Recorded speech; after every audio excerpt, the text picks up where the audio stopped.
Presentation, executive behaviour कैसे होगा, negotiation skills है, कॉन्फ्लिक्ट रेजोल्यूशन है, डीलिंग विद एग्रेशन, एग्रेशन को कैसे डील करें, ठीक है, इंटरेक्चुअल कम्युनिकेशन क्या होती है, कस्टमर केयर, ये सारी चीजों को एक एक करके मैं क्लियर करता हूं आपको, क्योंकि अभी ऐसे लिखे तो शायद नहीं क्लियर हो रहा है आपको, मैं पूरा करवाता। प्रेजेंटेशन स्किल क्या है, आप हर चीज को, अपने काम को प्रेजेंटेशन करना सीखे, जो भी तरीका है, जो भी काम हो आपका, what ever the work you do, मतलब कोई भी तरीके का काम होगा, आप कुछ ना कुछ तो करेंगे ही लाइफ में, है ना, तो कोई ना कोई काम होगा, तो उस काम को प्रेजेंट कैसे करते हैं, अगर अपने काम को प्रेजेंट करना नहीं सीख पाए तो आप मान के चलिए लाइफ में कभी पास आउट नहीं होंगे।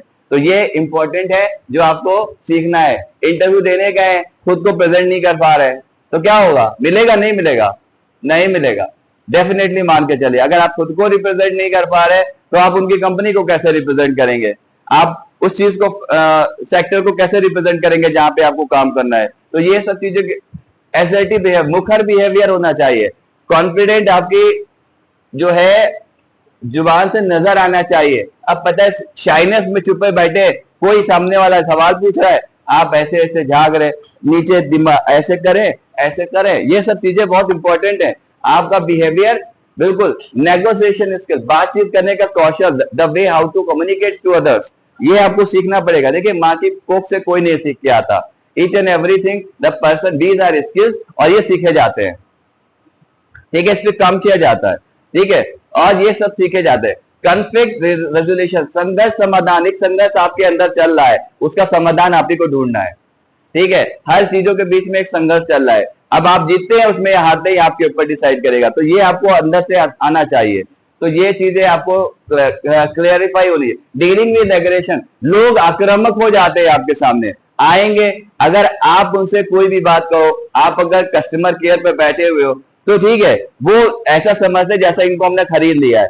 कई लोग देखिए आपसे आक्रामक हो जाएंगे, अटैकिंग, अग्रेसिव बिहेवियर में बात करेंगे, लेकिन आपको उसको भी डील करना आना चाहिए। अब ये नहीं कि कोई दूसरा अगर अटैकिंग में आ गया तो आप भी एग्रेशन में आ गए, होता अक्सर यही है, एक जरा सा किसी ने एग्रेशन में आया, आप डबल एग्रेशन में आ गए, खेल खत्म हो गया। जाहिर से बात करें, वो बंदा आपका कस्टमर कभी नहीं बनेगा।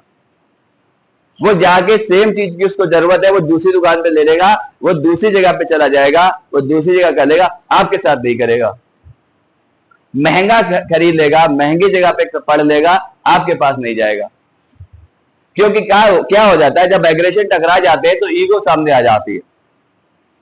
तो आपको ये आना चाहिए कि एग्रेशन को डील कैसे करना है, और अगर आप ये नहीं सीख पाए तो बहुत ही ज्यादा प्रॉब्लमेटिक सिचुएशन आ जाएगी लाइफ में। और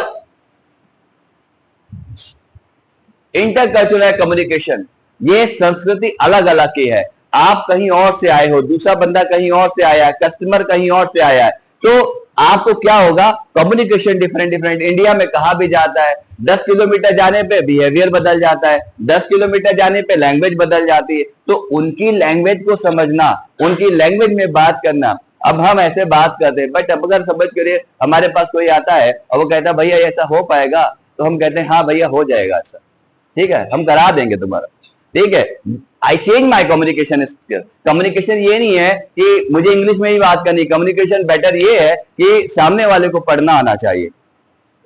if you identify the in front of people कि सामने वाला किस भाषा में बात कर रहा है, अगर आपने सामने वाले इंसान की भाषा में बात करना शुरू कर दिया तो आपसे कनेक्ट हो जाएगा। इसे कहते हैं कि आपका कम्युनिकेशन लोगों के साथ होना चाहिए। दूसरा है कस्टमर केयर, ये बहुत इंपॉर्टेंट है और मोस्ट प्रोबेबली जॉब्स आपके इसी पर डिपेंड करते हैं। कई लोग नहीं कर पाते इसीलिए क्योंकि हर काम कोई भी करे, लेकिन अगर आपको सेल्स करनी नहीं आती, sales is the most important factor. कोई भी काम हो उसमें अगर सेल्स करनी नहीं आती तो आप कभी भी आगे नहीं बढ़ पाएंगे। आप सोचो हम कुर्सी के पीछे, मेरा काम देखे, मैं ऑफिस में बैठता हूं, सारी चीजें, अगर मुझे सेल्स करनी ना हो तो कोई काम नहीं होगा। भाई अगर आपके पास पैसा नहीं आ रहा है, आपकी कंपनी के पास पैसा नहीं आ रहा है, आप जिस सीट पर बैठे हो उस सीट से पैसा नहीं निकाल के दे पा रहे हो, तो कोई भी कंपनी आपको 3 महीने से ऊपर होल्ड नहीं कर पाएगी, यकीन मानिएगा। भाई आप पैसा नहीं कमा के दे पा रहे, समाज सेवा करने के लिए थोड़ी ना रखा है किसी ने, बताइए रखा है क्या? रखा है किसी ने? अगर आपकी टेबल से पैसा नहीं निकल पा रहा तो क्या हुआ, वो दूसरा बंदा हायर करेंगे, definitely the company will hire the another people in place of you. तो ये चीज हमेशा याद है कि कस्टमर केयर बिहेवियर, क्योंकि सामने वाला अगर कस्टमर है और आपकी कंपनी में आया है तो डेफिनेटली वो कुछ ना कुछ लेने के मूड से ही आया है आपके वहां पे पार्क में घूमने नहीं आया। अगर वो महिंद्रा कंपनी में गया है और गाड़ी देख रहा है और गाड़ी के रेट्स पूछ रहा है, उसके फंक्शनैलिटीज पूछ रहा है, उसका क्या चीज है, तो जाहिर सी बात है वो पार्क में घूमने नहीं आया, उसे कार खरीदनी है। और ऐसे अगर 100 लोग आते हैं तो 100 में से मुझे लगता है 20 आपको हैंडल करने आने चाहिए। और अगर 100 आउट ऑफ 100 आपके वेस्ट हो जाते हैं, दैट मीन कि आपका कम्युनिकेशन बहुत ही वर्स है। आप एक ऐसे हॉट लीड को हैंडल नहीं कर पा रहे जिसको गाड़ी चाहिए और आपकी कंपनी में आपसे बात कर वो गाड़ी नहीं खरीद पा रहा है, पड़ोस वाली दुकान से जाकर, पड़ोस वाली जाके शोरूम से वो गाड़ी खरीद लेता है। समझ में आ रहा है ना मेरी बात? तो ये कस्टमर केयर है जो बहुत इंपॉर्टेंट है। ये सब आपके चैप्टर में पॉइंट वाइज नोटेड है, ये मैं अपने अलग से नहीं, मैंने कहता रहा हूं हर एक चीजों को बहुत